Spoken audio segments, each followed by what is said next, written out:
ప్రార్థనా పత్రిక సోమవారం 8/7/2024. శేషము యొక్క దుర్గము 8 అపూర్వమైనది మరియు ఎప్పుడూ పునరావృతం కానిది. యెహోషువ గ్రంథము 10వ అధ్యాయము 14వ వచనం.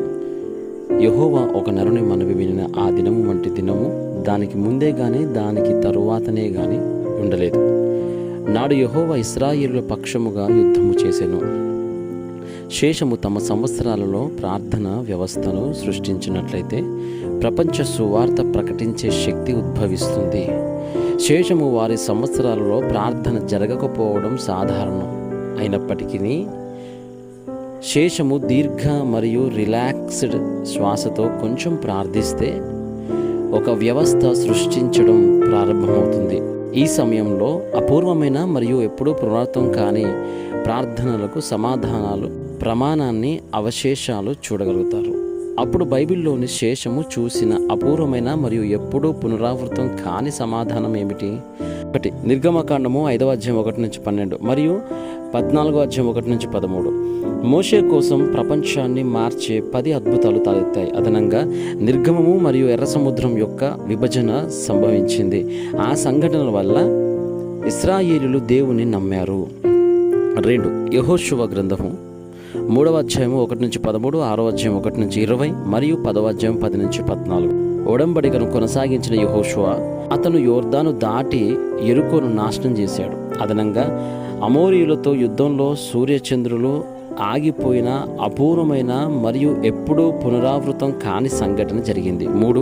యెహోషువ గ్రంథము 14వ అధ్యాయము 6-14 మరియు సంఖ్యాకాండము 14వ అధ్యాయం 1-12. కాలేబు ఒడంబడికను పట్టుకొని అనాకీయుల యొక్క అపారమైన కోట లాంటి కొండ దేశం ముందు తన విశ్వాసాన్ని ఒప్పుకున్నాడు.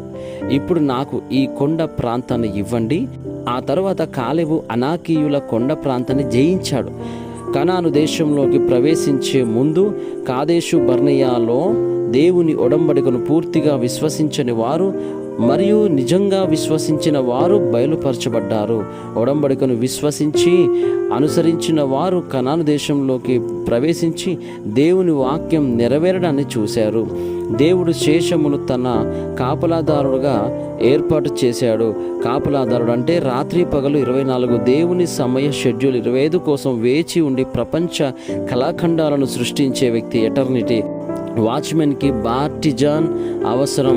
దానిలో 7 దుర్గములు కలిగి ఉన్న ప్లాట్ఫారం, ది 7 జర్నీస్ కలిగి ఉన్న వాచ్ టవర్ మరియు ది 7 గైడ్ పోస్ట్స్ చూపించే యాంటెన్నా ఉన్నాయి. శేషము 7 ఒడంబడికను పట్టుకొని కొంచెం ప్రార్థిస్తే వారు తరువాత ప్రపంచాన్ని రక్షించే వారిగా మారుతారు. 7 యొక్క ఒడంబడిక గురించి తెలుసుకోవడం మరియు ప్రార్థన చేయడం ద్వారా అపూర్వమైన మరియు ఎప్పుడు పునరావృతం కాని సమాధానాలు వస్తాయి. ఒడంబడిక ప్రార్థన. ప్రియమైన దేవా, శేషమును ఆశీర్వదించినందుకు ధన్యవాదాలు. ఒక వ్యవస్థ సక్రమంగా తయారవుతుంది. నేను ప్రార్థన యొక్క వ్యక్తిగా మారడానికి నా ఆధ్యాత్మిక కళ్ళు తెరవండి.